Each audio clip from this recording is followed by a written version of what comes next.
Olá, galera, boa noite, tudo bem com vocês? Estou passando aqui nesse vídeo a revisão dos assuntos que nós vimos, porque eu vi que ainda tem alunos que estão com bastante dificuldade. Então vamos lá. Nessa parte em que nós estávamos estudando rumos e azimudes, a gente vai ver desde o princípio aqui da definição de cada um.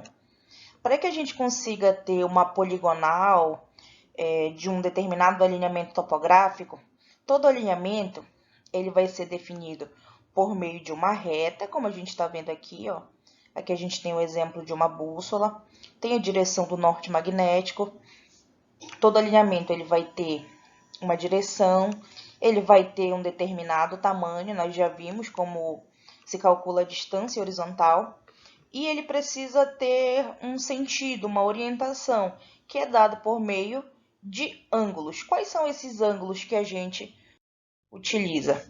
Geralmente, nós vamos utilizar rumos e azimudes. Então, veja bem, o que seria o rumo?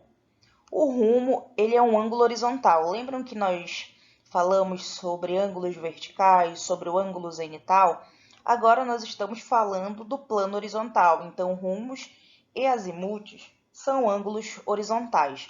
Então, veja bem, é muito importante que vocês compreendam e gravem a definição de cada ângulo, para que você possa, ao olhar, saber se aquele ângulo é um rumo ou se ele é um azimuth.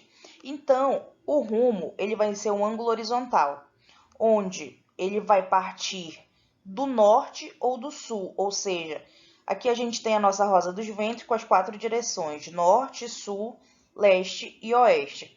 Quando a gente fala que ele vai partir do norte ou do sul, isso significa dizer que ele vai sair daqui do norte ou aqui do sul, nessa direção.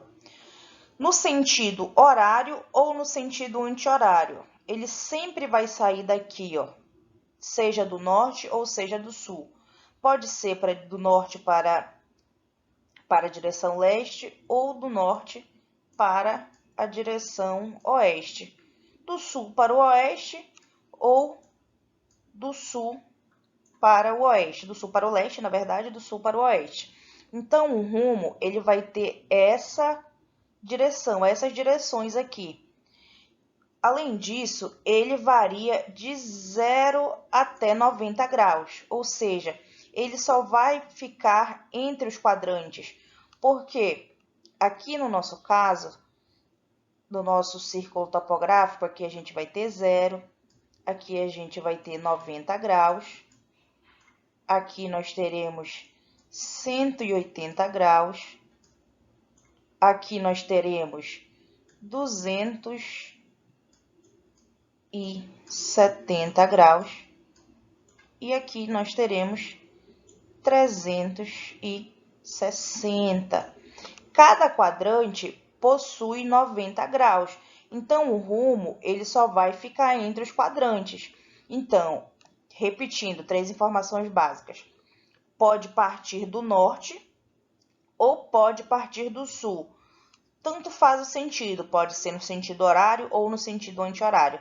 No entanto, ele só vai poder ser de 0 até 90. Você não vai ver rumo de 100 graus, 180 graus, 270 graus. Então, veja bem,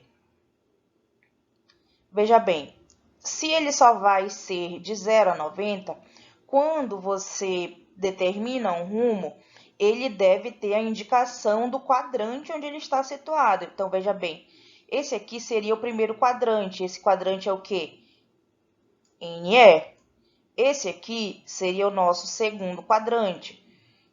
Qual é esse quadrante? Ó? Do sul para o leste. O nosso terceiro quadrante se encontra aqui. Qual é a direção? Do sul para o oeste, SW. E o nosso quarto quadrante é esse. Qual a direção? Do norte para o oeste, NW. Então, todo rumo, ele precisa ter a indicação do quadrante. justamente para você saber onde é que ele está localizado, uma vez que cada quadrante vale de 0 a 90. Se eu colocar um rumo só de 90, 40, 50 graus, eu não vou saber em qual quadrante ele está. Pode ser 40 aqui, pode ser 40 para cá, pode ser para cá. Então, é necessário indicar a direção para o rumo.